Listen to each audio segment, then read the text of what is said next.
Assalamu alaikum wa rahmatullahi wa barakatuh. Thank you so much for staying with us here on Horizon TV.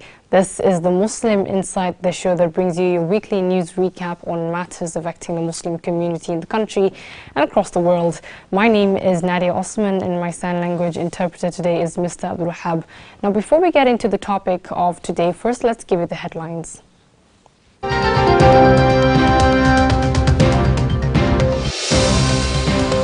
We are calling upon the government of Kenya to break relations with Israel with immediate effect. Cut ties with Israel. Muslim leaders in the country call on government to cut ties with Israel over Gaza attacks. It doesn't mean that Muslim cannot marry a non-Muslim. If somebody disputes a Muslim man married to a Christian woman, where can it be litigated? Understanding the Qadhi's Court. Deputy Chief Qadhi takes us through the role of Qadhi's Court in the country's legal system. We have been victims before. Babu yangu alitolewa pale inaitwa Sarangombe hapo railway station back in the 60s. Akavunjiwa, akachukuliwa shamba yake ya 5 acres, akapewa 50 by 50 units. Slum upgrading. Kibra residents share their views on planned Kibra 288 redevelopment master plan.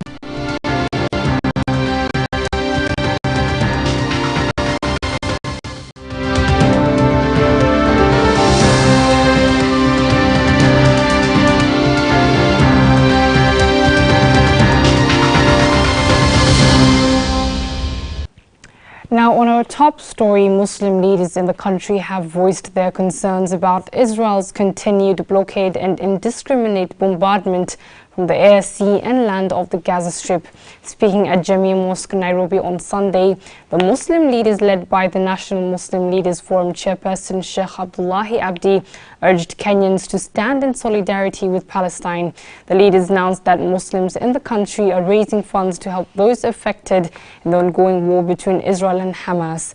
They have called on Kenya to cut ties with Israel and recall its ambassador.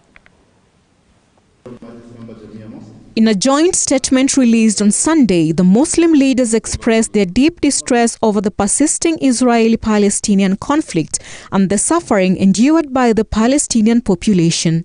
The statement highlighted the recent escalation of violence in the region that has left over 3,000 people dead and over 10,000 injured by Israeli attacks on Gaza. The tragic events unfolding with the dire humanitarian crisis owing to the siege, blockade, and indiscriminate bombardment from the air, sea, and land of the Gaza Strip by Israel has had no parallel in the history of humanity. Speaking during the press conference on Sunday, Sheikh Abdullahi Abdi, the chairman of the National Muslim Leaders Forum, said Kenyans are deeply saddened by the continued suffering of the Palestinians, with the World Health Organization saying 21 hospitals in the besieged strip have been ordered to evacuate by Israel, leaving Palestinians stranded. Doctors, nurses, hospitals, medical personnel have been attacked. Ambulances, schools, UN shelters, refugee camps have all been deliberately targeted and destroyed by the Zionist Israeli regime. Vital resources like water, food, fuel and generators have run out. In addition, journalists and other humanitarian workers, including staff of the United Nations and IRCRC, have been deliberately targeted and killed. Israel is just completely clearing the land of Gaza. The intention is to move the Palestinians in Gaza who have been blockaded for the last 16 years, can't get out and nobody can come in. Want to move them out of there now, force them into the Sinai desert or force them to leave the country. They would rather die than live. And they are dying. They are dying in huge numbers, bombarded from the sea, from the air and from the ground. The leaders called upon the Kenyan government to take a principled stance against Israel's actions and cut ties with Israel and recall its envoy of crimes against humanity, with the United Nations stating that over 50,000 pregnant women in Gaza are unable to obtain basic health services. We are calling upon the government of Kenya to break relations with Israel with immediate effect. Africa has spoken. Through the Africa Union, the position of the African continent is well known.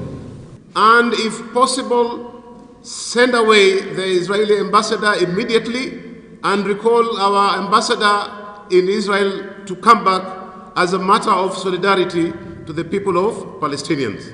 They described the Israeli attack on Gaza as genocide that has displaced hundreds of thousands of Palestinians and left thousands dead, including women and children. We call on all nations of the world and people of conscience around the world to ensure the sanctity of Al-Aqsa Mosque and ensure that it's protected.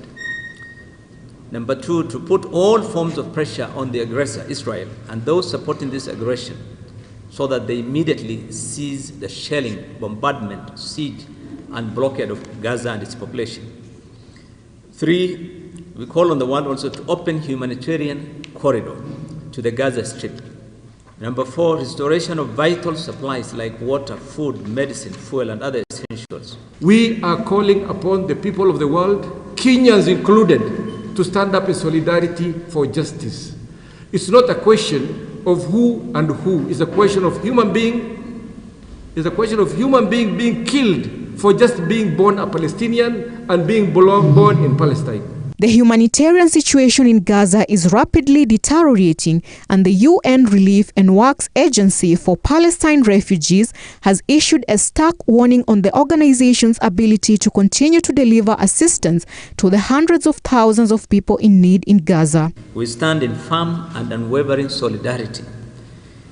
And by Almighty God, we assure them that no situation is permanent and that freedom will be theirs. The leaders have announced plans to support the Palestinians through fundraising that will go towards those affected by the Israel attacks. We are also going to raise funds for the victims. As most probably know by now, what has been cut off. Electricity has been cut off. Hospitals have been shelled. Israel has requested one of the biggest hospitals in the area to close down. Salma Salim, The Muslim Insights. A very sad affair. Now, moving on matters courts now, the Qadhi's Court is an important institution for Muslims in Kenya. It provides them with a forum to have their disputes resolved according to Islamic law. The Qadhi's Courts are established under the Article 170 of the Constitution. Their jurisdiction is limited to the determination of questions of Muslim law relating to personal status, marriage, divorce, or inheritance in proceedings in which all parties profess the Muslim religion and submit to the jurisdiction of the Qadhi's Court. So what happens when a dispute ends between a family of Muslims and non-Muslims? I sat down with the Deputy Chief Qadhi Sheikh Sukyan Hassan, who takes us through the Qadhi's Court jurisdiction. Qadhi's Court, like any other court, is a creature of a law. Specifically, is a creature of the supreme law, which is the Constitution, and as well as the Qadhi's Court Act. And this law outlines the area of the operations, the scope of the operations of each and every court. But for us, the area of our jurisdictions are very much limited and well defined. It begins with each of the marriages, generally whatever marriage it is, in general, there are a lot of issues on the marriages. Divorce is a lot of things around there. And issue of inheritance, and as well as personal status, which is not very much defined. Perhaps I can say that the marriage, the divorce, and as well as the inheritance still fall under the personal status. We are dealing with Muslims. Our area, even within that areas that given to us, the court normally serves clients who are purely Muslims, because the law is very clear that in those areas question of Islamic law. In those areas, question of Islamic law, where the parties that want that service are all Muslims. Apart from that, the constitution, the new constitution especially goes further. It says even those ones must submit to the jurisdiction of the court. So that's the area that we operate. Therefore, from that, our clients we expect what to be entirely Muslims. But when it comes to, it doesn't mean that Muslim cannot marry a non-Muslim. Sharia is very clear. For example, the question is, if somebody disputes a Muslim man married to a Christian woman, whose marriage, for a Muslim man to marry a non-Muslim woman who's a Kitabiya means people of the book. In our case, the Christians are the majority here. If the dispute comes, where can it be litigated? Remember, the wife is not a Muslim. The husband is a Muslim. How do you handle such things? So the law literally read both the Constitution and the Qadis Court Act that our court is not the right forum. Maybe they are at liberty to go to other court to litigate. But the question is, what about if both of them submit to the court and say, look, we were satisfied to be litigated here? Still, there's an issue. Still, there is an issue. And likewise is the inheritance. Inheritance is the same. All the parties who are beneficiaries, all parties that are involved must be Muslims. This notwithstanding that the law is very clear. The Law of Succession Act, Cap 160, is very clear that the estate of a deceased Muslim is distributed in accordance with the Muslim law, with Islamic law, Sharia. So the focus is the deceased, not the beneficiaries. All right? So it makes no difference then from that point of view that whether you come to the Qadis court or to other courts, provided the deceased is a Muslim, the owner of the property is a Muslim, the inheritance rule that governs will be the Islamic law of inheritance. Right? So it makes no difference whether you are Supreme Court, Court of Appeal, High Court, Magistrate Courts. It makes no difference. So that's where we are. What happens is that any case that we do, okay, is appealable to the Superior Court. So any party who's not satisfied, all right, have the right to appeal to the Superior Court, which is the High Court. So we are always under the supervision of the Superior Court, which is the High Court. In fact, every court, stations, every lower court, okay, is under a certain High Court. Very, very good. Now, the task force on the operationalization of the redevelopment and affordable housing project for Kibra Nubian Community Land Trust has presented the master plan to the Principal Secretary, State Department of Housing and Urban Development. The objective of the task force is to assess and propose practical strategies for the redevelopment and construction of affordable housing on the 288 acres of land in Kibra allocated to the Kibra Nubian Community Land Trust by the government of Kenya on 9th October 2013. We spoke to the residents of Kibra on the proposed plan, and here are some of their views. Kibra mpaka sasa inaitwa vitongoji duni. Ulimwengu mzima inajulikana Kibra ni Islam na inatakana iwe upgraded, hiyo Islam itolewe na watu wawe na manyumba nzuri, wakae sehemu nzuri. Hata ukiona mpaka sasa watu wengi hawana maji, choo na hata vitu zingine nyingi, barabara pale zingine hazipitiki, na inatakana tufanye upgrading ya Kibra area as a whole. We've been having some little misunderstanding from some of our members who have gone to court to petition about the task force and all the processes that was part of the task force. But alhamdulillah, there was a mediation team which They did all the mediation and they came to agreement, although right now, after the last hearing, they have said the mediation has been overtaken by event, but we have not lost hope. There will be peace soon, inshallah. We have been victims before. Babu yangu alitolewa pale inaitwa Sarangombe hapo railway station back in the 60s.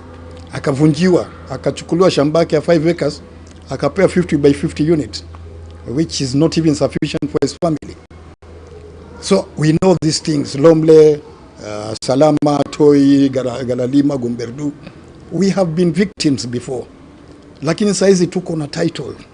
Sisi lazima tupewe fursa ya kutengeza trust deed ambayo iko responsive to and address the concern of the community themselves. Uoga wetu wengi tumeona vile tumekuwa tukipelekwa kwa sababu mimi mahali nilipo na miaka 71 na ujenzi ulipoanza Kibra, tulikuwa sisi ni mababu zetu walikuwa ni watu wa eneo la Toi, na tukaelezwa ya kwamba tunajengewa manyumba, ikaanza na mtaa ambao ni wa Olympic, na zile nyumba zilipomalizika tukajipata ya kwamba wazee wetu ni wachache ambao walipata hizo manyumba. Ikawa tumeletewa jamii ambayo hatuijui, na ilhali tunajua Kibra hapa ni kwetu. What I'll tell the community is that this is one of the greatest opportunities that we have ever got as a community. Let us embrace it and believe in it and support it as a community.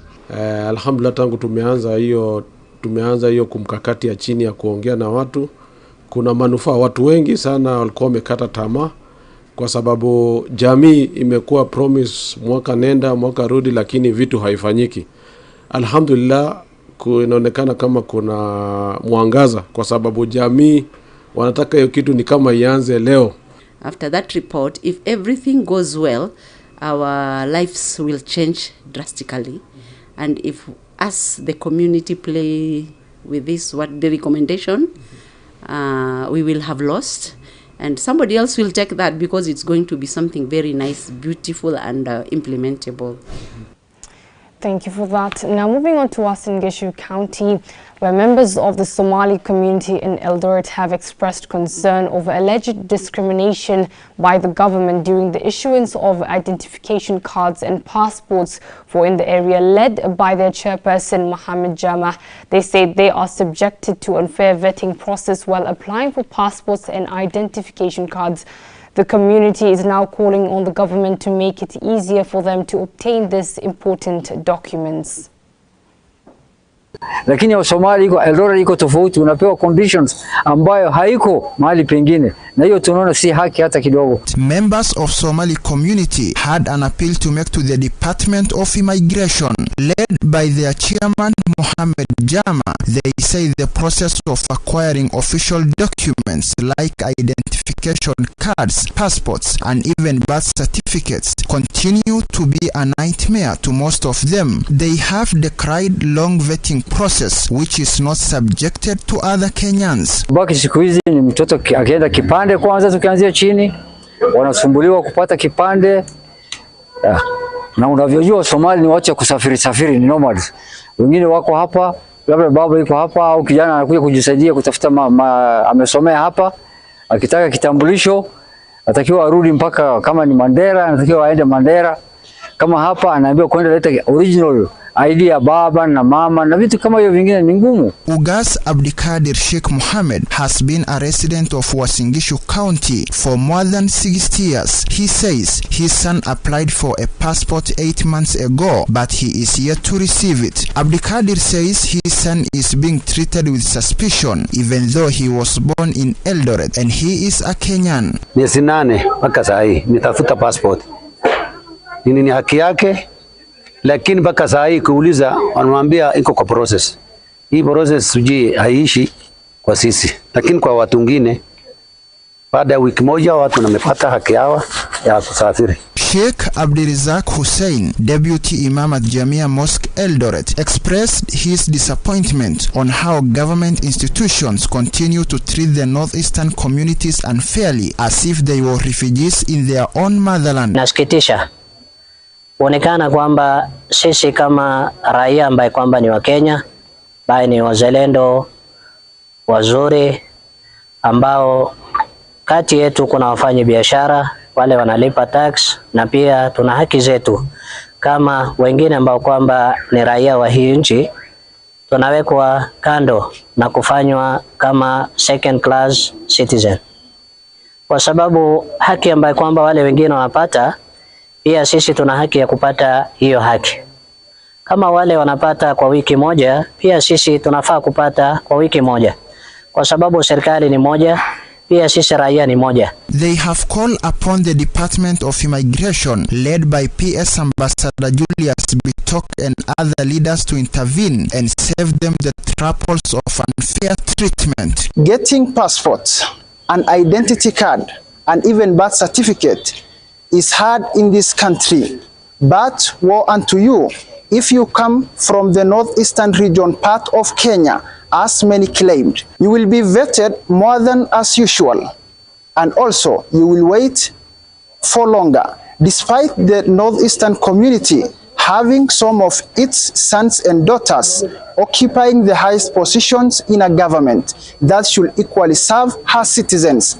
Hassan Mohammed, Horizon TV, Eldoret, Uasin Gishu County. Thank you for that report, Hassan. Now moving on, Defense Cabinet Secretary Aden Duale on Sunday warned the Al-Shabaab militias with intentions of disrupting the Lamu Port, South Sudan, Ethiopia transport project that the government will deal with them ruthlessly. The LAPSET Corridor program is Eastern Africa's largest and most ambitious infrastructure project, bringing together Kenya, Ethiopia and South Sudan. The terrorists have been targeting individuals doing work on the project, something that has time and again led the government suspending the works. Early this year, workers on the project were told work had been suspended for 6 weeks due to insecurity. This was after a series of attacks where several people were killed. Duale said that the government was working with the U.S. to enhance security.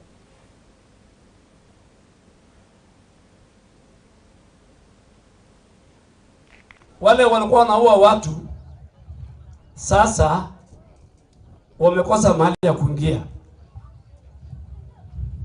Kuanzia Boni Forest, Lamu mpaka BP2 wa Mandera, sisi hatuwezi kubali Al-Shabaab akujiangie. Na kama wanafikiri hii barabara ya Lapset kutoka Lamu Port inapitia Ijara, inapitia Fafi, inaenda paka Isiolo, paka South Sudan, kama watafikiri watasimamisha, waone next week tutaweka jeshi na hiyo lami itapita hapa. Na rais amesema paka lami ipitishwe. Barabara ya kutoka Kulamawe, Garbatula, Modogashe, Habaswein, Tamatar, Wajia, Kutulo, paka Mandera. Hiyo barabara hata kama tutaweka wanajeshi 1,000 kulinda ule anajenga, tutaweka. We will protect the citizens and critical infrastructure, including the Lapset Port, the Lapset Corridor, and all other government installations from any criminal activity, including terrorists. Very powerful words from the CS of Defense.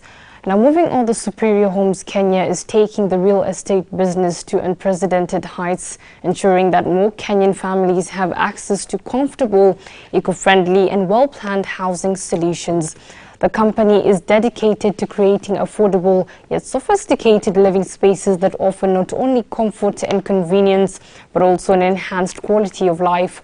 Among their notable achievements is the Green Park Estate, a residential estate development in Arthur River, a project that showcases the company's commitment to sustainability and eco-friendliness.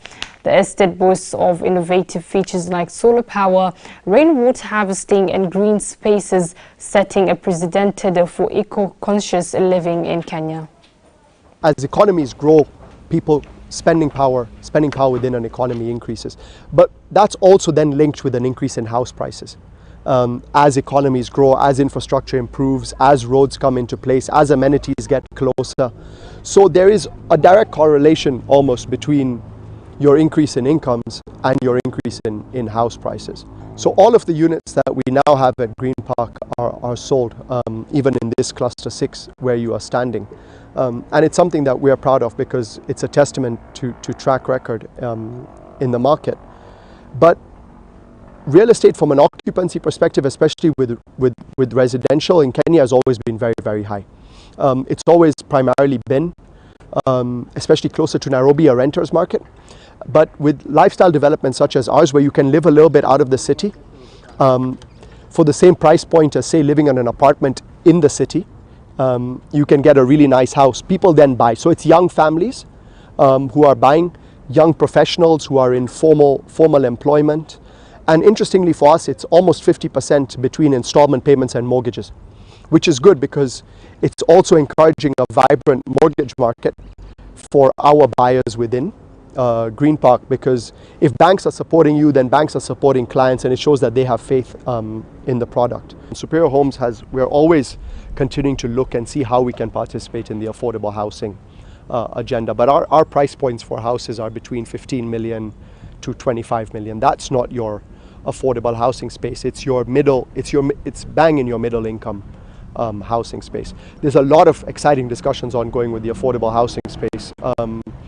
And with opening infrastructure, it means that affordable housing can start to be done a little bit further away from the city, where land prices are not as steep as they are within the city. Because the challenge with affordable housing previously outside the city has always been, okay, so the house is affordable, but where will people go to work, right? How much money will they spend on transport?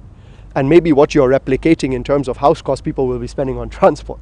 So now there's a lot of infrastructure developments which have opened up that place. So no, Superior Homes is a middle income developer. We are very excited about the affordable housing space. It's something that we continue to look at and work the numbers to see how can we get it right. It's a lot of a tighter margin business than your middle income housing. Well, that story brings us to our first break. We're coming back, and the conversation is going to be about the Revertees Convention, with the theme switching lanes, which is going to be happening tomorrow. So we're coming back with that conversation after a short break, so do not go anywhere.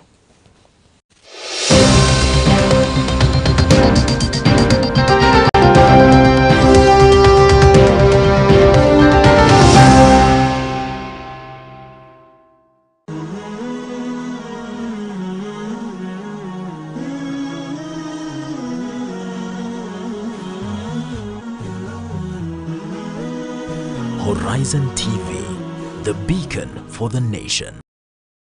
Verse of the day.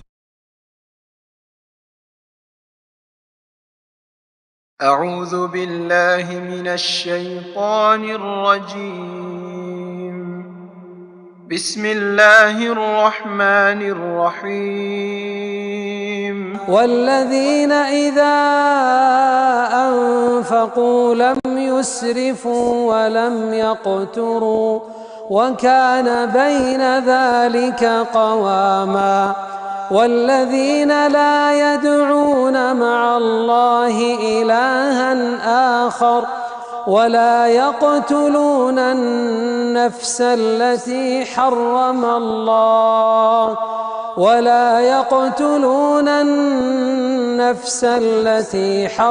الله إلا بالحق ولا يزنون ومن يفعل ذلك يلقى أثاما.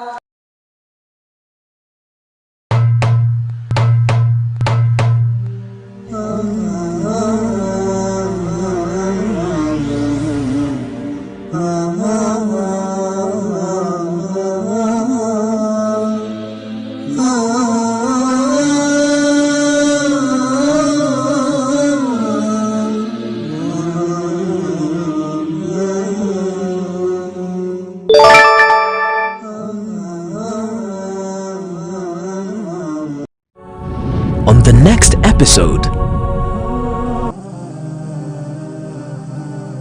I never wanted to refight because I think I didn't want to give up.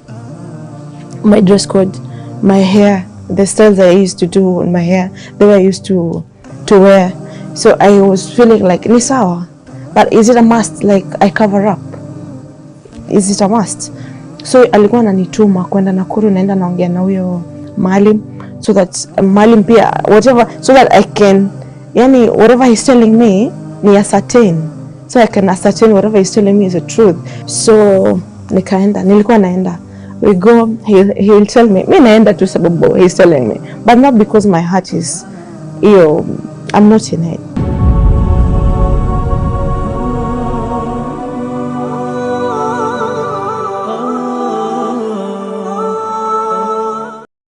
Pearls of Wisdom.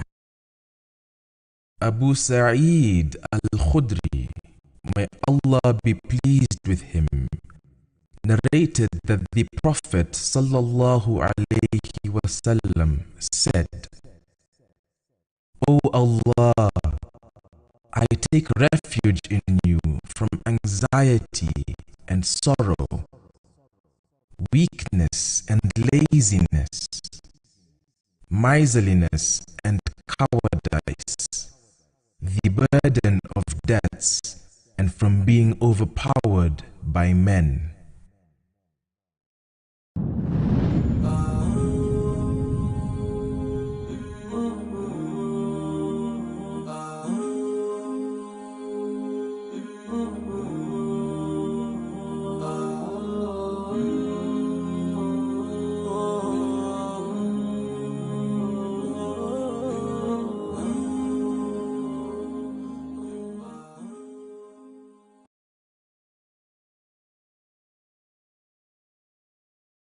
قال تعالى في محكم تنزيله بعد أعوذ بالله من الشيطان الرجيم. Ninasaha kutoka pwani. هذا الدين قال الله قال الرسول قال الصحابة هم أولو العرفان. انتهى. Ili kuongoza kwenye njia iliyonyoka. Sikizeni hadithi hii ya Mtume alayhi salatu wasalam. Hakuna atakayeweza kumfungia mtu mlango ambaye Mwenyezi Mungu aliyemfungulia. Kuimarisha imani yako. Thabbit qulubana ala dinik wa ala ta'atik. Ungana na mashekhi wetu kutoka pwani kwenye mimbar. Mimbar zinamwakilisha Mtume sallallahu alayhi wasallam. Ni Jumamosi na wakati saa 3 usiku katika Horizon TV, runinga uipendayo.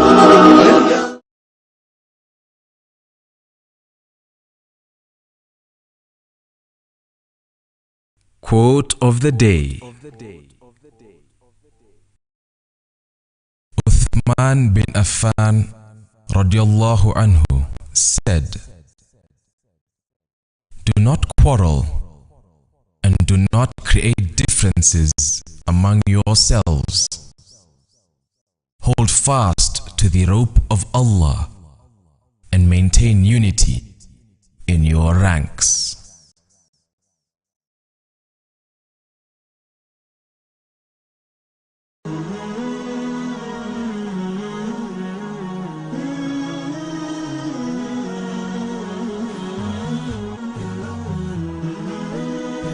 Horizon TV, the beacon for the nation.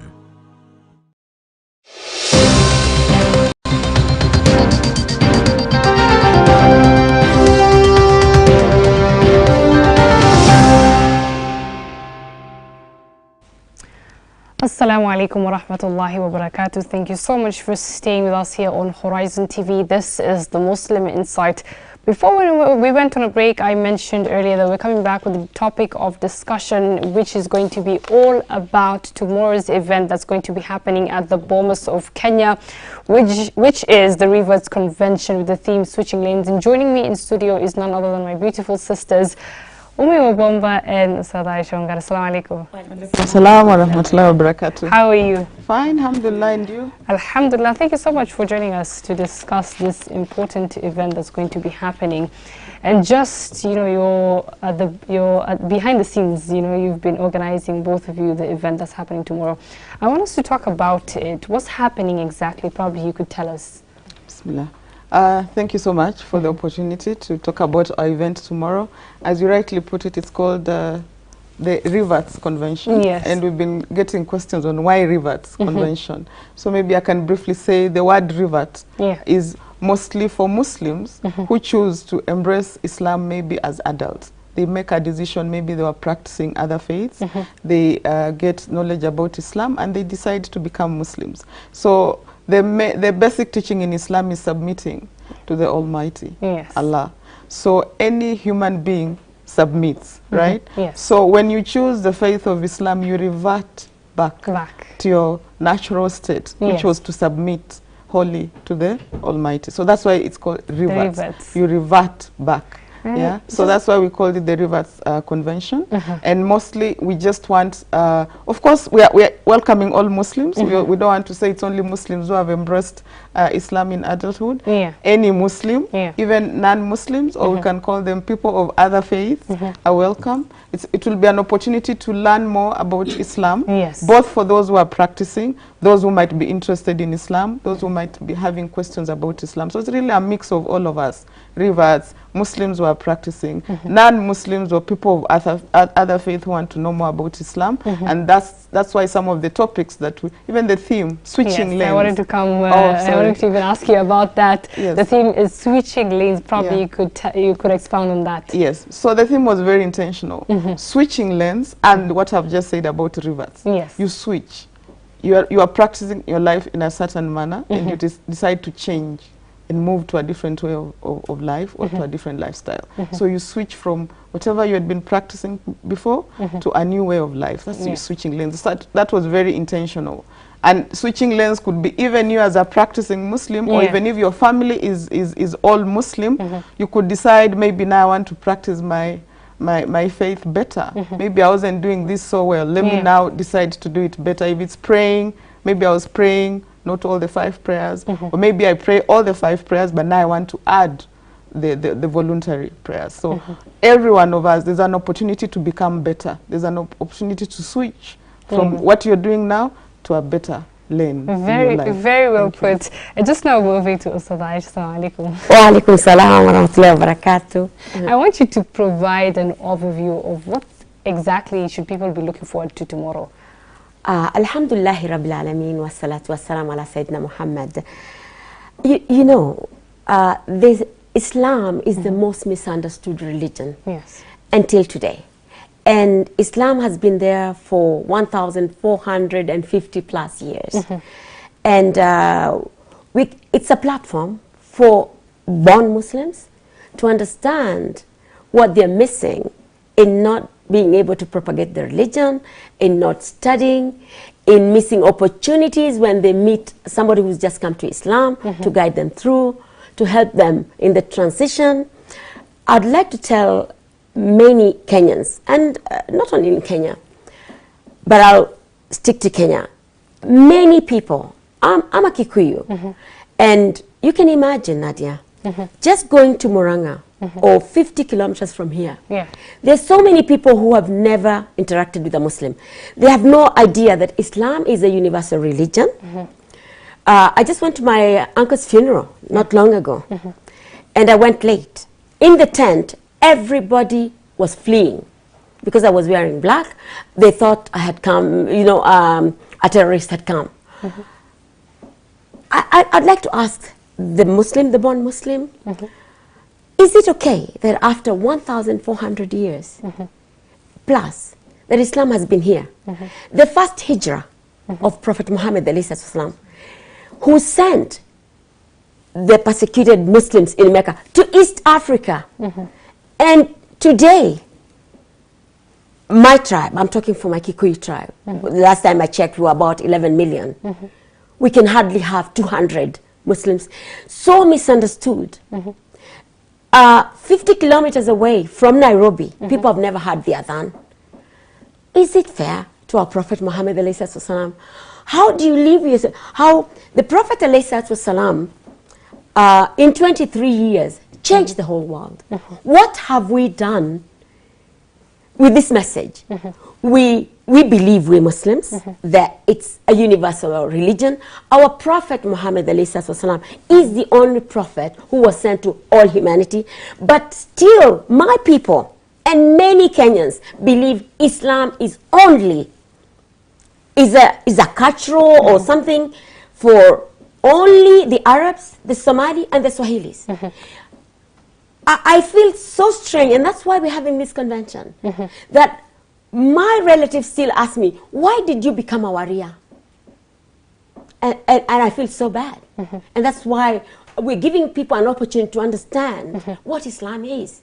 To understand people like you, Nadia, what you're missing out. How many people, you know, our Prophet ﷺ told us, whoever will be the reason somebody understands Islam, that's the ticket to Jannah. How many tickets are many of you losing?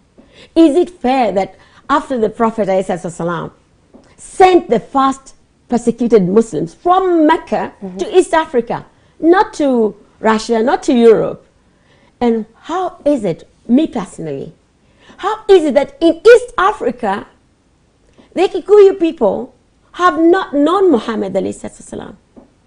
This for me is an opportunity to introduce the best of humanity, the best man that ever walked the face of the earth, and to clear some misconceptions that Islam is not something just special for the Somali, the Waria, the Indian, the Waswahili, to a point that even the converts, many think, people who come to Islam, they have not understood what Islam is. When they come, they think that they have to switch to Swahili. They stop speaking Kikuyu. I want to tell them also that in the Quran, we read like in Surah Ibrahim, where Allah subhanahu wa ta'ala says, بعد أعوذ بالله من الشيطان الرجيم وما أرسلنا من رسول إلا بلسان قومه. Allah subhanahu wa ta'ala never sent any messengers to any people except he sent them with the tongue, that they could speak the tongue of the people. So my aim, my objective, and that's why I invited we come together to give people a chance to invite Muslims, born Muslims, people of other faiths, newly embraced Muslim, so that they can understand how to deal with their relatives, so that they don't get angry, challenges, what they will go through from the Muslims, born Muslims. You know, we get statistics show that 80% of people who embraced Islam go back due to the, the born Muslims.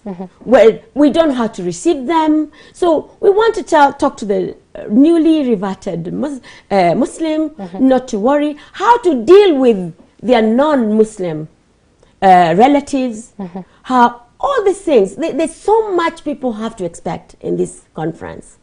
It's for everyone. It's for that non-Muslim whose child or brother or husband has embraced Islam.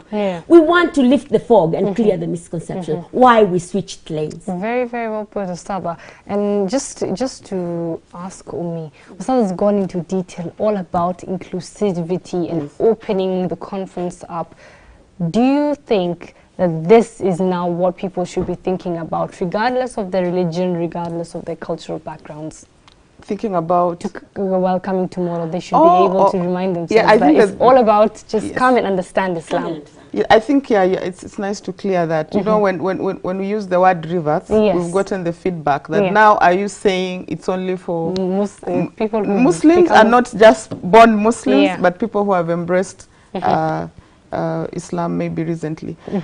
And I say that was a very good conversation. We use that word river so that we can provoke some conversation, and we are happy that the conversation is happening. So even the non-Muslims are not non-Muslims, sorry, the born Muslims, you know, people who have practiced Islam all their life, they are feeling like, so are you people starting to you want to be separated from the rest of us? And we said, no, we're just saying that someone who has recently embraced Islam, or you've embraced Islam for a number of years, there are certain challenges that you go through that someone who's been in an Islamic family for all their life might not go through. And as my sister here, Aisha mentioned, some of the challenges could be a brother has embraced Islam, the rest of the family are not Muslim. Okay. Our husband has embraced Islam, the wife is still deciding whether to embrace Islam or not. The kids are caught in between. Do they follow the father? Do they follow the mom? Parents, and I think I can mention, Ustada, we are not talking about some theory. Both of us embraced Islam as adults. I'm a living example of being the only Muslim in my family for the last 17 years.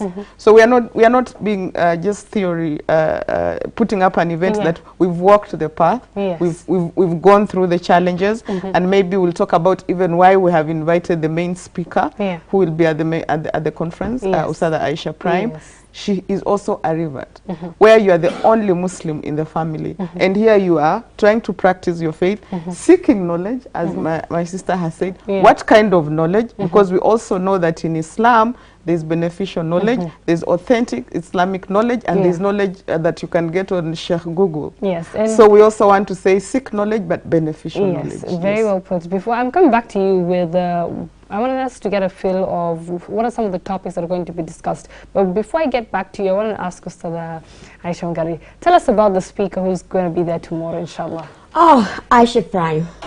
Aisha Prime, we went to school together in Egypt. We attended the same institute, Markaz Fajr, Fajr Institute for Arabic and Quran and Tajweed studies. And subhanallah, you can tell me, when she was in Egypt, people thought she was my younger sister.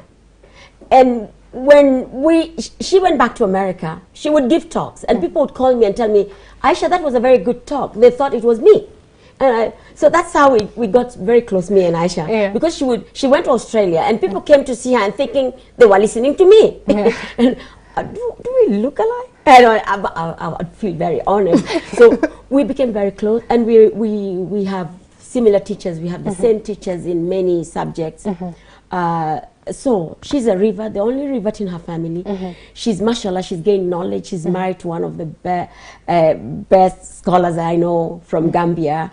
And because she's equipped with knowledge. She knows what a revert goes through. She knows how to handle your relatives. So she's here to help the revert, to understand how to deal with their non-Muslim family.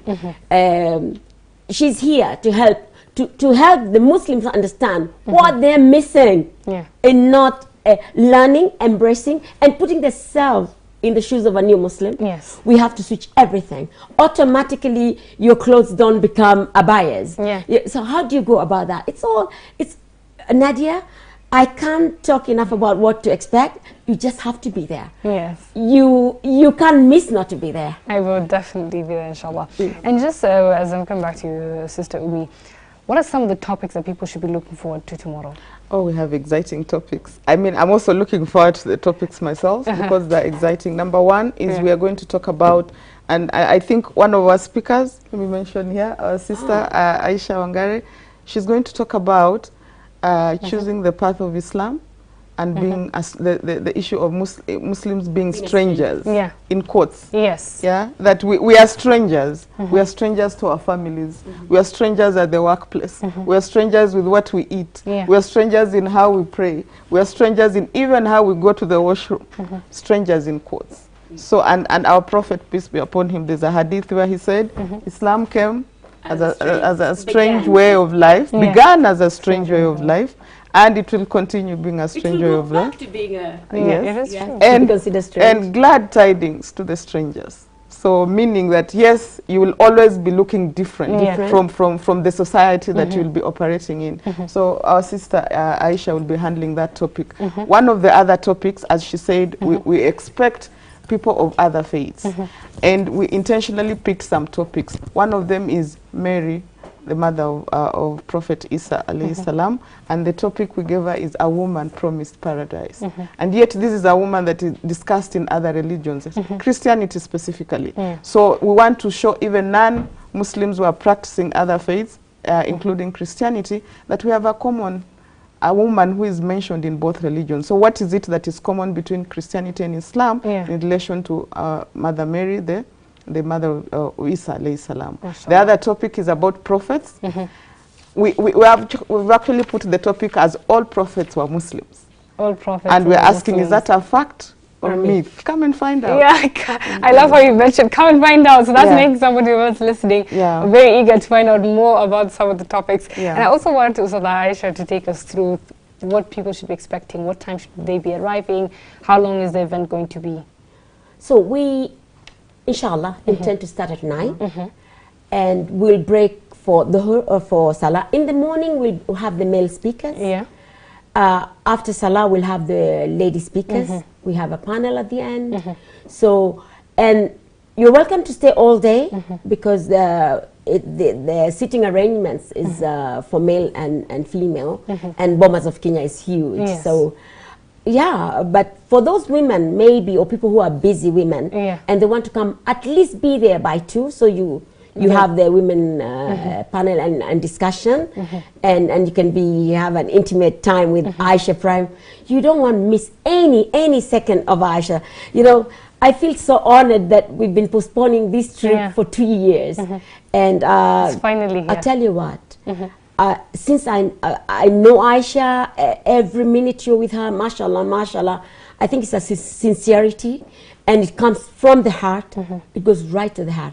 And I promise whoever will come, your life will never ever be same again if you just listen to Aisha Prime. I've listened to so many of her talks, and Nadia, you'll prove me right. I know you'll be there, inshallah. Inshallah. And let's talk about, you've talked about some being male speakers and probably Ustadha and having a panel. Who should we be looking forward to? What other speakers will be there, inshallah? We have Sheikh Ibrahim Lithome. Amazing. We have Sheikh Badru. And we have Sheikh Athman from Landis Mosque. Yes. We have our Ustad. I'll mention that this was my teacher when I embraced Islam. I took classes at Jamia Mosque in Nairobi. He was one of my teachers. He's a revert.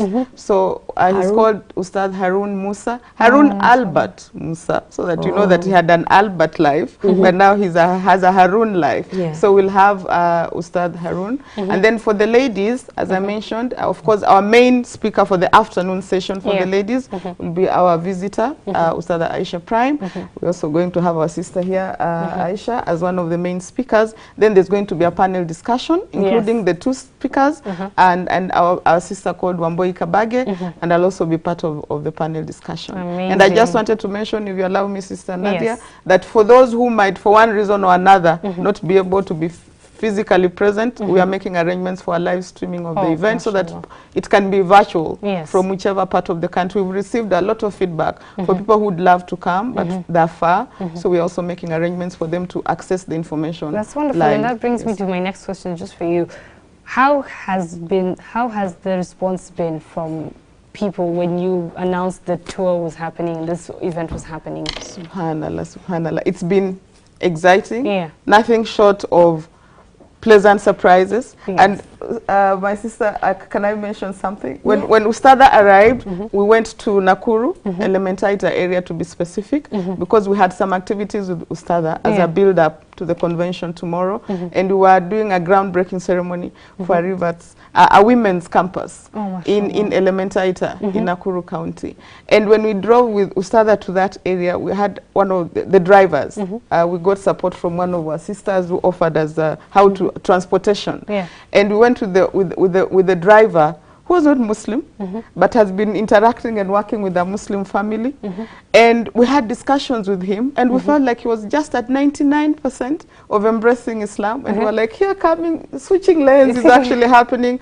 And do you know, by the end of the trip, when we were coming back, he had taken his Shahada. Oh, mashallah. So we told ourselves, our work is done. If just 1, 2 people can decide to take the Shahada. I can imagine what the conversation was there. Like, and we told him how 99%. It's Aisha Prime. And we told him how special. Allah planned that Sister Aisha Prime will come with her husband, and that will be the final.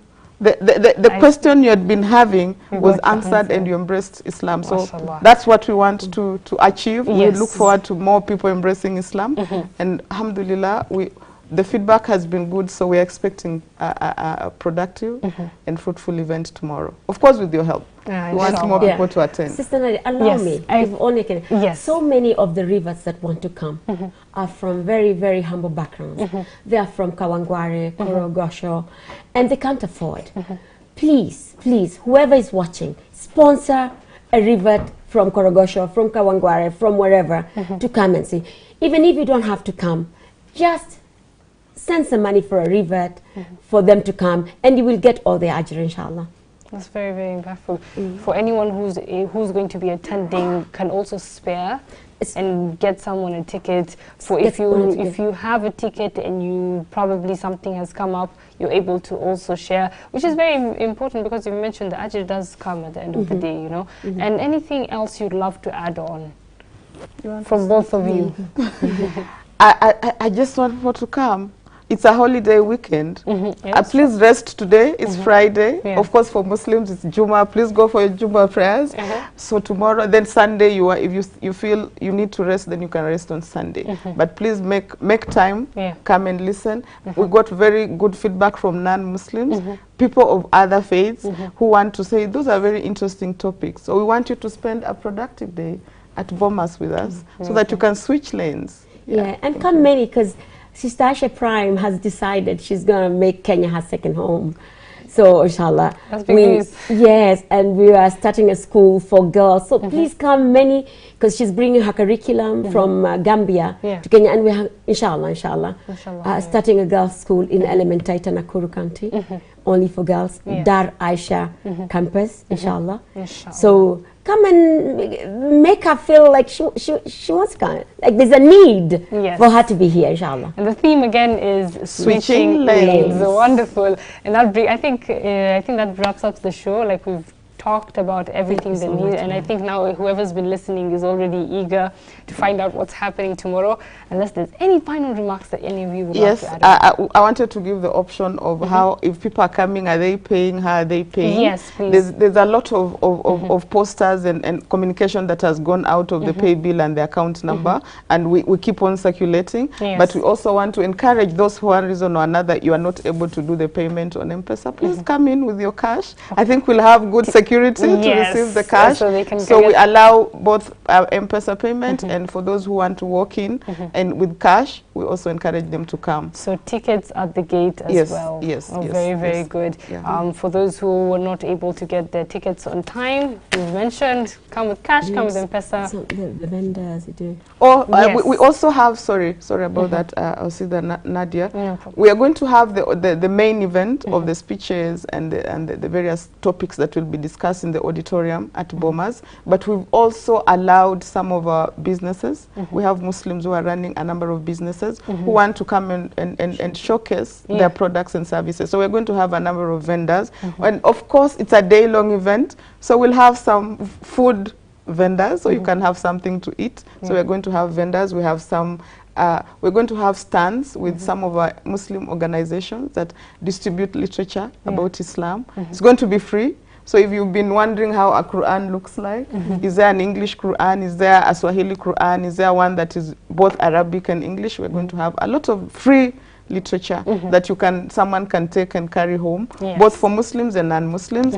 And of course we have other vendors. There's insurance, there's someone doing mentoring and coaching within the Islamic teaching. So it's a mix of vendors. So it's not just the conference going on, but during the break, when we break for Salah, people can move around and see who else is walking around to support us. And something else, Nadia, you know, a lot of people ask me, I have a colleague at work, she's a non-Muslim, and I don't know how to tell her about Islam. Sponsor her, come with her. Yeah, come with her. Come with her. I love how you've emphasized, just come with anyone, come with everybody, come learn about Islam. And we are being very, very generous and inclusive. Yes. Please, if you have some money and you think, I might not have enough, Just show up. Just show up. There's a way we'll find a way of you accessing the venue. I love how accommodating you have made the conference to be. It's very, very, it'll teach others next time who probably Inshallah. Inshallah. And thank you so much. I think that brings us to the end of the show. But before I go, I think you've mentioned it's Jummah and it's Friday and it's a holiday. So I'll just probably update for anyone who's listening the places, the masjids that are praying Jummah Salah and the khatibs. We have Jamia Masjid who Sheikh Suqiyan Hassan will be giving the khutbah. Masjid Noor in Kibra will be with Sheikh Sa'id Bafana. Riyadh Masjid with Sheikh Hassan Makoha. We have Masjid Ibrahim with Sheikh Muhammad Shakur, and then Masjid Taqwa Utawala. And this now again is the updates of the khatibs from different masjids. Masjid Taqwa Utawala with Sheikh Khatib Rachab, Adam's Masjid with Professor Adam, Kenyatta National Hospital Masjid with Sheikh Abu Najma. We have in South Sea Masjid Aisha with Sheikh Saad Ahmed, Park Road Masjid Sheikh Ratib Abdul Noor, and City Park Masjid with Qari Hussein. We have Masjid Salam in South Sea with Sheikh Abdurrahman Mursal, and Kilimani Mall with Sheikh Isa Abu Bakr. I'm also saying Masjid Rahman Halingam with Sheikh Abu Shuraim Omar, and Mihango in Masjid Munawwar with Sheikh Abdul Majid Ubaid. And then we have Masjid Khadija with Sheikh Eid Yusuf, and finally Sheikh in Kibra, Masjid Al-Aqsa with Sheikh Mahmoud Hussein. So those are the messages that I was able to get information from, and those were the khatibs who will be delivering Friday khutbah from them. I think that brings us to the end of the show. Once again, thank you so much for joining me here and talking about the conference, the Reverts Conference Convention that's going to be happening tomorrow at the Bomas of Kenya. And the theme again, switching lanes. Absolutely love that theme. Thank you so much, Ustadha Aisha. Thank you for my sister. Thank you so much for joining us here on Horizon TV. Thank you. I think we'll be seeing you tomorrow. Inshallah. Inshallah. Until next Friday, my name is Nadia Osman and my sign language interpreter is Mr. Abdul Wahab. Until next Friday, ma'as salam.